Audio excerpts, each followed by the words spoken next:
JT.fr, fournisseur officiel de football. Salut tout le monde et bienvenue dans cette nouvelle édition du JT Foot Mercato. On démarre en France, la Ligue 1 entre dans une nouvelle ère, la LFP va lancer sa propre chaîne dès la saison prochaine.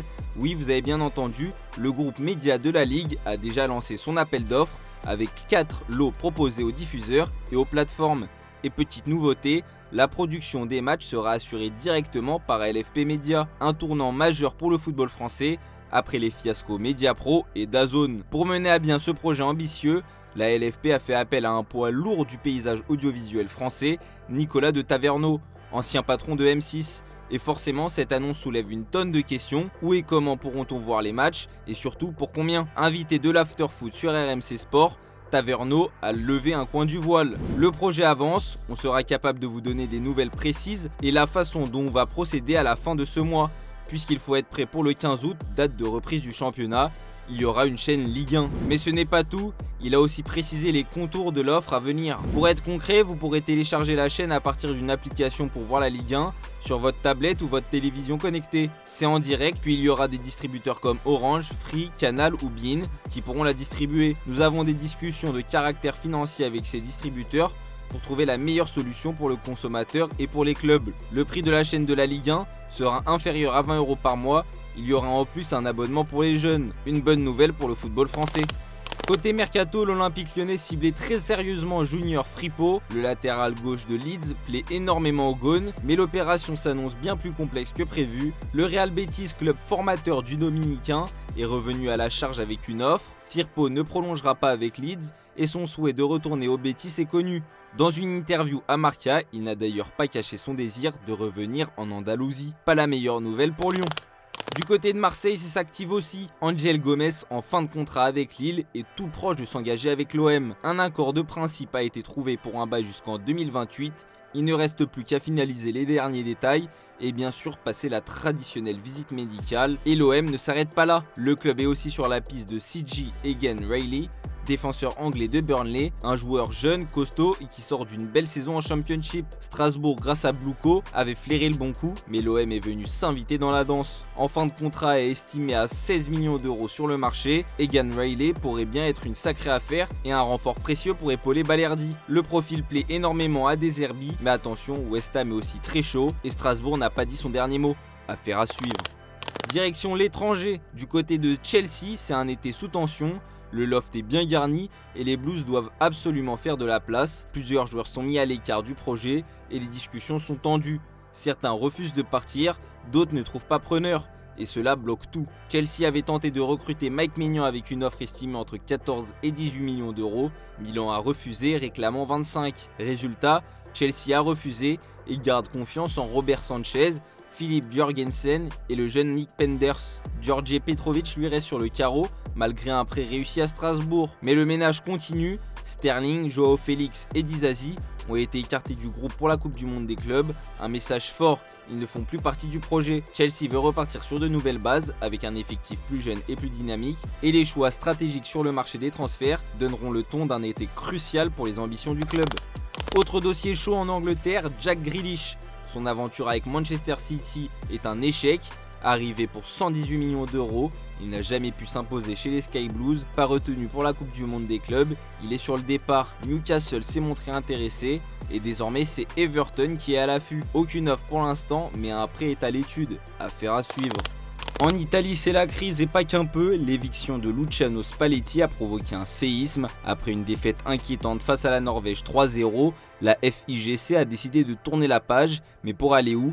Les pistes Ranieri et Pioli se sont refermées très vite. Résultat, l'Italie est sans sélectionneur, sans cap et l'opinion publique commence à douter sérieusement de la capacité de la FIGC à bâtir un projet cohérent à l'approche du Mondial 2026. Gennaro Gattuso, tout proche du banc de la Nazionale, l'ancien milieu champion du monde 2006 est désormais en pôle pour succéder à Luciano Spalletti. Selon le Corriere dello Sport, les premiers contacts avec la FIGC ont eu lieu dans un lieu tenu secret et un accord est imminent. Gattuso passé par le Milan, Naples ou encore Marseille, un choix qui relègue au second plan le casting nostalgique de la Fédé avec Cannavaro, Pirlo ou De Rossi, tous sans club et encore loin de faire l'unanimité. Mais ce possible choix par dépôt fait grincer des dents sur les réseaux, chez les tifosi, dans les médias, c'est la douche froide.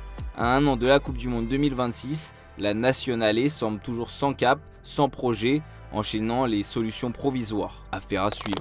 Arrivé en grande pompe à l'été 2023 après une saison exceptionnelle à Naples, Kim Min-jae n'a pas réussi à s'imposer au Bayern Munich et pourrait quitter le club. En coulisses, plusieurs clubs suivent de près son évolution. Luis Campos a même rencontré son entourage pour un éventuel transfert au PSG, tandis que son nom a circulé du côté de l'AC Milan dans une offre incluant Raphaël Leao. Et avec l'arrivée de Jonathan Tah, le message est clair, un nouveau cycle s'ouvre sans lui au Bayern. Dans ce contexte, Al Nassr a accéléré ces derniers jours pour s'attacher ses services. Le club saoudien multiplie les échanges avec l'entourage du joueur et semble prêt à mettre le paquet. Un contrat XXL est sur la table et selon nos informations, des discussions sont déjà bien avancées. Kim de son côté se montre réceptif. À 28 ans, l'idée d'un nouveau défi mêlant sécurité financière et statut de star incontesté semble le séduire. Les prochains jours seront décisifs. Cet été, la Coupe du Monde des clubs change de dimension aux États-Unis. 32 équipes, 12 stades, un mois de compétition et $1 milliard en jeu, dont 125 millions pour le vainqueur. La FIFA veut en faire un rendez-vous majeur du football mondial. Le Real Madrid, emmené par son nouveau coach Xabi Alonso, espère lancer un nouveau cycle après une saison très moyenne. Avec les arrivées de Huysen et Alexander-Arnold, le club vise très haut et l'engouement autour du Real Madrid est tout simplement colossal. Le match d'ouverture face à Al Hilal à Miami va se jouer à guichet fermé et les places se sont vendues en un temps record. Les 65 326 places du Hard Rock Stadium sont parties bien avant celles des autres affiches, y compris celle de l'Inter Miami de Messi. Résultat, les billets se revendent aujourd'hui à partir de 257 €, preuve de la puissance marketing du club espagnol sur le sol américain. Mais pas tout le monde n'est le Real Madrid et suscite un énorme engouement. À quelques jours du match d'ouverture de la Coupe du Monde des clubs entre l'Inter Miami de Lionel Messi et Al Ahly, la FIFA fait tout pour remplir les tribunes. Selon RMC Sport, moins de 20 000 billets auraient été vendus au Hard Rock Stadium, malgré les démentis officiels. Et pour relancer la machine, l'instance sort l'artillerie lourde, 4 billets offerts pour un seul acheté à 20 $, soit 3,50 € la place, du jamais vu. La FIFA a aussi revu toute sa stratégie tarifaire, avec un système dynamique basé sur la demande. Résultat, des billets à plus de 300 € en décembre sont maintenant bradés à 50 et les remises vont jusqu'à 84%, même pour la finale. Gianni Infantino, lui, reste optimiste. Oui, le Hard Rock sera plein, l'ambiance sera excellente, ce sera historique, ce seront deux équipes historiques pour des raisons très différentes.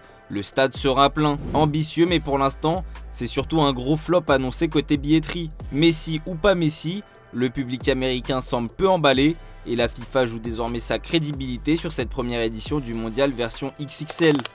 On passe aux officiels du jour. Annoncé partant du côté du Bayer Leverkusen depuis plusieurs semaines, Axel Tape rejoint officiellement le dauphin du Bayern Munich en Bundesliga en signant un contrat longue durée.